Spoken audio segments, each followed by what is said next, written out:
ये जो हमारे बाप दादा के पैसे से जो बिल्डिंग बनी है, संसद भवन जिसका नाम है, और आपको पता है बनाने वाला कौन है? इस देश का हर सड़क, हर बिल्डिंग, हर कारखाना, उसमें मजदूर भी हम हैं, उसमें लेबर भी हम हैं, सड़क भी हम बनाते हैं, बिल्डिंग भी हम बनाते हैं, सब्जी भी हम बेचते हैं, खेत भी हम जोतते हैं। बस इस देश में हमारा जीव लंबा नहीं है, हम बोलना नहीं जानते हैं। और इसीलिए मैं दावे के साथ कह सकता हूं, मैंने सर्वे किया है, नया जो संसद भवन बना है वो बहुजन मजदूरों ने बनाया है, क्योंकि मजदूरी अभी तक हमारे हिस्से में है। इसलिए उस बिल्डिंग का नाम बाबा साहेब के नाम पर होगा। और अगर ये नहीं करा पाए तो ये हम बहुजन समाज की हार है, और हम 100 साल पीछे और गुलामी में चले जाएंगे। कि जम्मू में हिंदू के नाम पर वोट लिया जाता है, और अगर आप घर मांगने जाएंगे तो वो जाति पूछता है।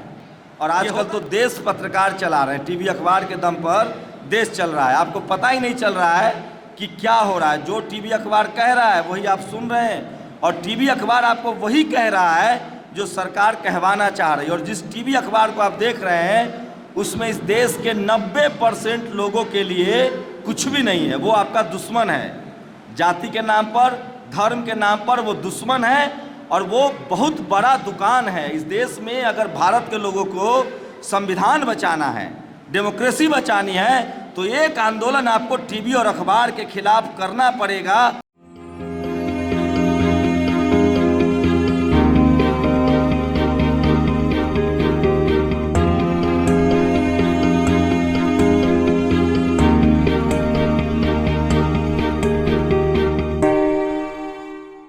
पिछली बार जो आवाज़ लगाई थी उसका दर्द अभी तक है लखनऊ में। शुक्रिया आप सब लोगों का जो मंच पर हैं, और बाबा साहब को आप सब, उनके बारे में कुछ शब्द ही नहीं होते हैं मेरे पास, तो मैं कोशिश करता हूं कि कोई गुस्ताखी ना हो जाए, तो उनके नाम लेने से ही बचता हूं। शुक्रिया। और थर्ड नेशनल कन्वेंशन है परिसंघ का, तो उसके लिए उनके जो नेशनल प्रेसिडेंट हैं डॉक्टर उदित राज और ओम सुधा जी, जो इस पूरे आंदोलन को देख रहे हैं, पूरे काम को देख रहे हैं, और दिल्ली से आए तमाम मेहमान हैं, लक्ष्मण यादव जी हैं, सुमित जी हैं, मीना जी हैं, प्रोफेसर साहब हैं।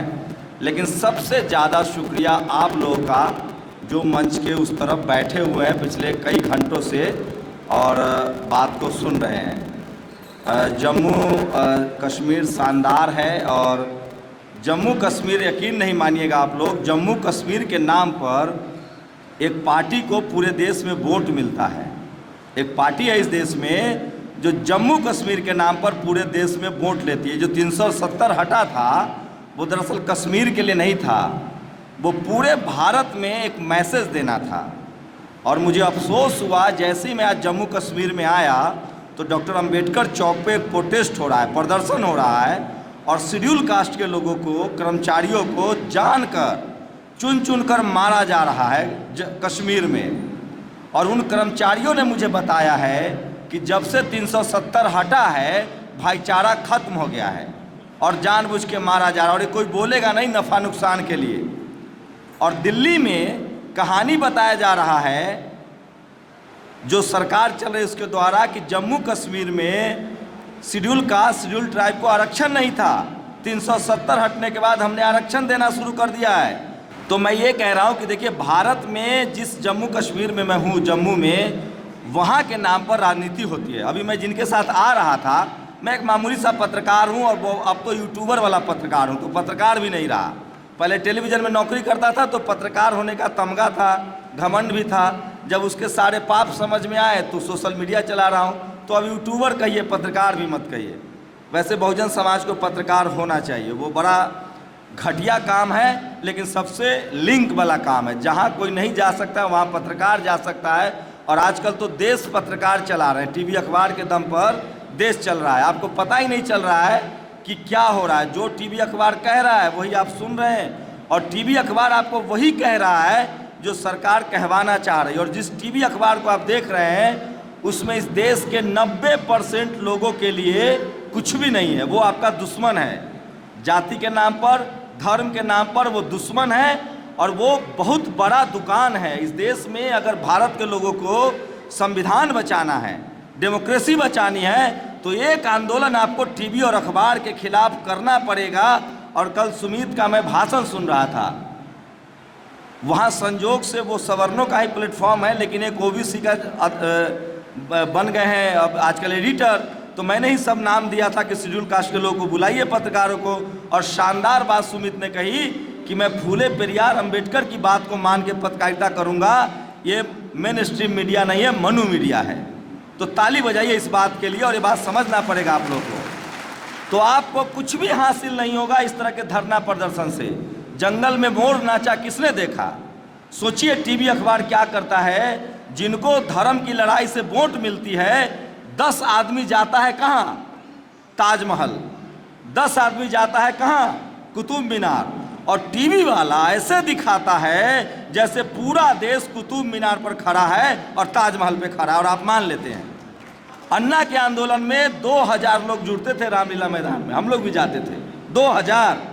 और पूरे देश को ऐसे बता दिया गया जैसे पूरा देश आंदोलन कर रहा है।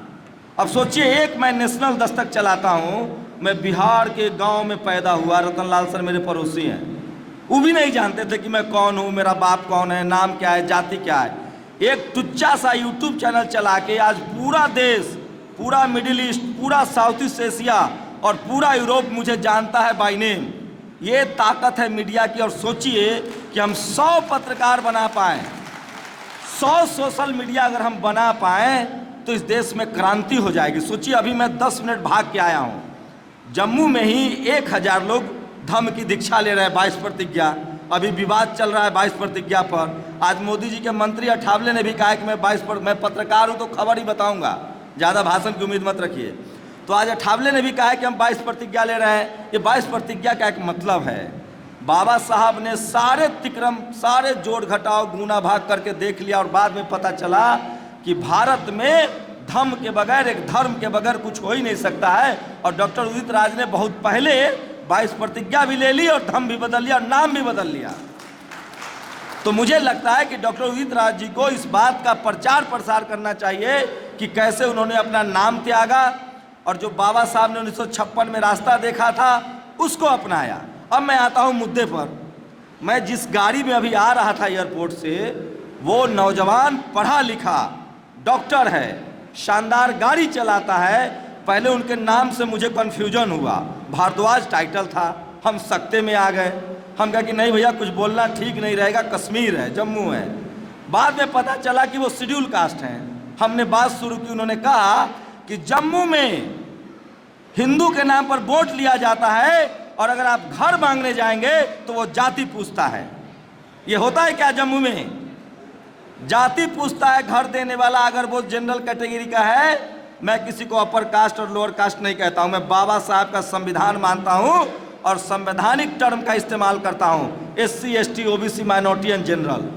तो जब हम लोग जनरल वाले के यहाँ घर लेने जाते हैं तो वो पहले पूछता है कौन हो, तो नाम मेरा शंभू, तो वो आइडिया लगाता है कि अच्छा हिंदू है, मुसलमान नहीं है। उसके बाद उसको संतोष नहीं होता है तो पूछता है कि कौन ब्यादर हो, कौन जात हो। इस जातिवाद के खिलाफ हम लोग को खड़ा होना पड़ेगा और उसके लिए ज़रूरी है कि बाबा साहब के संविधान को मानना पड़ेगा। आज आंदोलन बहुत महत्वपूर्ण है। बीजेपी क्लेम करती है कि हमने बाबा साहब के 5 बड़े स्थलों को तीर्थस्थल में तब्दील कर दिया। लंदन का घर खरीद लिया, अंबेडकर इंटरनेशनल सेंटर बना दिया। बात ठीक है, बना दिए। संसद भवन बन रहा है नया, 20,000 करोड़ का प्रोजेक्ट है। कुछ और लगने वाला था, लोगों ने सोशल मीडिया पर बवाल चलाया तो अशोक स्तंभ भी लग गया। शेर वाला मामला गड़बड़ है। लेकिन इस बिल्डिंग का नाम, इस नया संसद का नाम तो बाबा साहब के नाम पर ही होगा, इसका हम लोग प्रतिज्ञा लेते हैं। बाबा साहब ने 22 प्रतिज्ञा ली थी, हम लोग प्रतिज्ञा लेते हैं कि अंतिम समय तक, अंतिम सांस तक, ये जो हमारे बाप दादा के पैसे से जो बिल्डिंग बनी है, संसद भवन जिसका नाम है, और आपको पता है बनाने वाला कौन है? इस देश का हर सड़क, हर बिल्डिंग, हर कारखाना, उसमें मजदूर भी हम हैं, उसमें लेबर भी हम हैं, सड़क भी हम बनाते हैं, बिल्डिंग भी हम बनाते हैं, सब्जी भी हम बेचते हैं, खेत भी हम जोतते हैं। बस इस देश में हमारा जीव लंबा नहीं है, हम बोलना नहीं जानते हैं। और इसीलिए मैं दावे के साथ कह सकता हूँ, मैंने सर्वे किया है, नया जो संसद भवन बना है वो बहुजन मजदूरों ने बनाया है, क्योंकि मजदूरी अभी तक हमारे हिस्से में है। इसलिए उस बिल्डिंग का नाम बाबा साहेब के नाम पर होगा।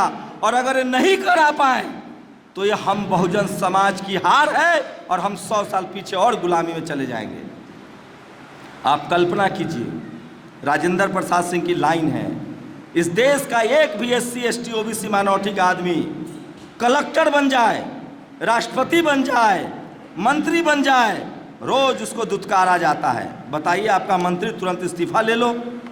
अरे इस देश में रोज लोग भगवत गीता पढ़ता है, काहे नहीं इस्तीफा ले लेते हो भाई?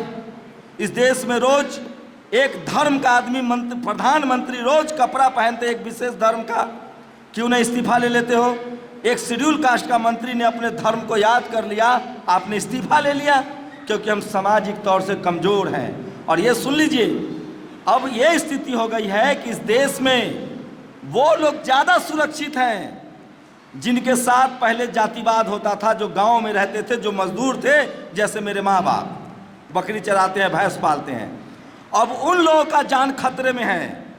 वो लोग खतरे में हैं जिनके बच्चे स्कूल कॉलेज में हैं, जो नौकरी में हैं। अब उनकी जाति पूछी जा रही है कि कलेक्टर किस जाति का है, प्रोफेसर किस जाति का है, रोहित वेमुला किस जाति का था, पायल तडवी किस जाति की है। इसलिए मैं कह रहा हूं कि अब आपके बच्चों की जान खतरे में है। जो पढ़ा लिखा समाज है, जो पढ़ा लिखा बहुजन है, उसकी जाति ढूंढी जा रही है। अब वो चाहते हैं कि आप सब्जी बेचो, ठेला चलाओ, दूध निकालो, सड़क बनाओ, कोई दिक्कत नहीं है। SP DM और CM PM नहीं बनने देंगे आपको। और इसकी लड़ाई है, और इसीलिए हम सबको मिलकर लड़ना पड़ेगा। और जिस दिन इस देश के बहुजन समाज ने सब काम करना जानते हैं, हम लोग विकट परिस्थितियों में जीते हैं, बिना खाना के जीते हैं, बिना कपड़ा के पलते हैं, सांस जहाँ नहीं ले सकते वहाँ हमारी बस्तियाँ हैं। बस एक काम नहीं जानते हम लोग, बोलना। जिस दिन हम लोगों ने बोलना शुरू कर दिया, इसी में ताकत है भाई साहब। CM PM जो बनता है वो भैंसी का दूध दू के नहीं बनता है, वो बनता है बोली से। कितना लंबा लंबा बोलता है आप सबको पता ही है। तो बोलना शुरू कीजिए, आप लोग भाषण देना शुरू कीजिए, लिखना शुरू कीजिए। यही आपको चपरासी से चीफ जस्टिस बनाएगा। और सोचिए, एकदम गांठ बांध लीजिए। कोई आपको आके कह दे कि मैं हिंदू हूँ, तुम भी हिंदू हो, भाई भाई हैं, आप गांठ बांध लीजिए। एकदम मंत्र दे रहा हूँ, जंतर। जो आपको चपरासी नहीं बनने देना चाहता था आज तक, वो आपको चीफ मिनिस्टर और चीफ जस्टिस बनने देगा। नफरत करता है वो आपसे, और वो नफरत एक इंसान के तौर पे नहीं करता है। उसको मजदूर चाहिए मुफ्त वाला, उसको लाचार गरीब बेबस लोग चाहिए। वो नफरत करता है आपकी सफलता से, वो नफरत करता है आपकी संपत्ति से, वो नफरत करता है आपके रसूख से, वो नफरत करता है आपके पढ़ने लिखने से, और वो नफरत करता है आपकी अमीरी से। इसलिए अब वो चाहता है कि आप पीढ़ी दर पीढ़ी गरीब लड़े, गरीब बने। इसलिए लड़ाई अमीरी बनाम गरीबी की है, और उसमें आपकी जाति आड़े आ रही है। इसलिए आप हिंदू हो सकते हैं, लेकिन जिस दिन आप अमीर होने लगेंगे, पढ़ने लिखने लगेंगे, आपकी जाति सामने आती है। और इसीलिए हम सबको मिलकर लड़ना होगा। और एक बात, बस कुछ नहीं करना है। मैंने एकदम देख लिया है, डर मुझे भी लगता था, गला मेरा भी सूखता था, लेकिन बुद्ध को जब से पढ़ना शुरू किया, मुझे लग गया कि जो बोलेगा, जो लड़ेगा, वही जीतेगा, वो कभी नहीं मारा जाएगा। और जो चुप रहेगा, मेरे सामने अगली कतार में खड़े हैं। मैंने आते आते पूछा, लक्ष्मण यादव, प्रोफेसर रतन लाल, डॉक्टर उदित राज तो हमारे पैदा होते होते बोलने लगे होंगे, तो बड़े लंबे समय के नेता हैं। ओम सुधा, हम सब लोग को आप क्यों जानते हैं? हम आपके रिश्तेदार हैं क्या? हम आपका कर्जा खाए हुए हैं कि कर्जा दिए हुए हैं? बोलने की वजह से जानते हैं आप लोग, और इतना सम्मान दे रहे हैं कि आपने लक्ष्मण यादव, मीना जी और रतन लाल जी और सुमित चौहान को सुना और ओम सुधा को सुना। इसलिए कह रहा हूँ, शब्दों में शक्ति है। बोलना लिखना शुरू कीजिए और दिमाग से डर निकालिए। उनके भी दो हाथ हैं, हमारे भी दो हाथ हैं, हमारे साथ संविधान भी है।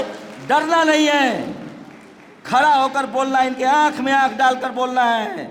और सुन लीजिए, ये शारीरिक रूप से भी कमज़ोर लोग हैं, ये बेईमान लोग हैं, ये भ्रष्ट लोग हैं, इनका आत्मबल गिरा होता है। जिस दिन आप अकड़ जाएंगे, खड़ा हो जाएंगे, भाग जाएंगे। अरे ये खेत नहीं, राजेंद्र प्रसाद सिंह कहते हैं कि पावर मतलब पद, पावर मतलब पैसा तो ले आओगे बेईमानी करके, लेकिन पैरों में ताकत कहाँ से लाओगे? वो ताकत इस देश के आदिवासियों में है, बहुजनों में है, पिछड़ों में है, दलितों में है, किसान जातियों में है। हमें जोड़ना पड़ेगा किसानों को। आप सोचिए, पूछिए एक बार, वो जैसी कहे हिंदू है उससे पूछिए सुप्रीम कोर्ट में मैं कहाँ हूँ, प्रधानमंत्री ऑफिस में मैं कहाँ हूँ, वाइस चांसलर क्यों ना हूँ, कलेक्टर क्यों ना हूँ। मैं यही बात पूछता हूँ कि भैया हम असली वाले हिंदू हैं, हमको मंदिर भी जाने दोगे, शादी ब्याह भी करा दोगे, हमारी नौकरी का इंतजाम करो, जमीन दो हमको, तब हम हिंदू बनेंगे।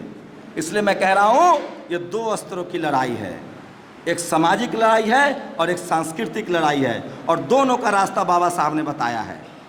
पहला रास्ता बताया है संविधान का, जो हमारी संवैधानिक अधिकार है, और दूसरा रास्ता बताया है सांस्कृतिक लड़ाई। हमको बुद्धिज्म की तरफ जाना पड़ेगा, नहीं तो हम लोग टुकड़ों में बटे रहेंगे, और इस देश में धर्म के नाम पर और जाति के नाम पर राजनीति है और हम उसमें हार जाएंगे। इसलिए हमको बाबा साहब के दोनों रास्ते, सांस्कृतिक रास्ता और संवैधानिक रास्ते पर लड़ना होगा। और इसीलिए मैं चाहता हूं कि हम लोग आज प्रण लेके जाएं, हाथ उठाइए, कि जो नया संसद है उसका नाम बाबा साहब भीमराव अंबेडकर के नाम पर रखना होगा। देश भर में कैंपेन चलाएंगे, और अगर नहीं हुआ तो पत्ता साफ। ये राजनीतिक लड़ाई है, वोट की लड़ाई है, और वोट से ही जीता जाएगा। और जो लोग किसी पार्टी का हो, किसी दल का हो, किसी संगठन का हो, जो बहुजन के अधिकार की बात करेगा, जो खुलेआम मोर्चे पर लड़ेगा, हम उसी के साथ देंगे। न जाति देखेंगे, न धर्म देखेंगे। इसलिए डॉक्टर उदित राज जी को बहुत बहुत बधाई। उन्होंने एक कैंपेन शुरू किया है, हम लोग उनके साथ हैं, एक पत्रकार के तौर पे, एक बहुजन के तौर पे। और आप सब लोगों से गुजारिश है कि सेल्फी खिंचवाने से काम नहीं चलेगा। शंभू से एक शंभू, एक सुनीत, एक लक्ष्मण यादव, एक रतनलाल, एक मीना, एक उदित राज से काम नहीं चलेगा। हम लोग लोहा के नहीं बने हुए हैं। हमको भी डर लगता है। जिस दिन इस देश के हर घर से, हर बहुजन के यहाँ से एक एक पत्रकार, एक एक उदित राज, एक एक बोलने वाला आदमी निकल गया, ये देश हमारा था, हमारा है, हमारा रहेगा। बहुत बहुत शुक्रिया।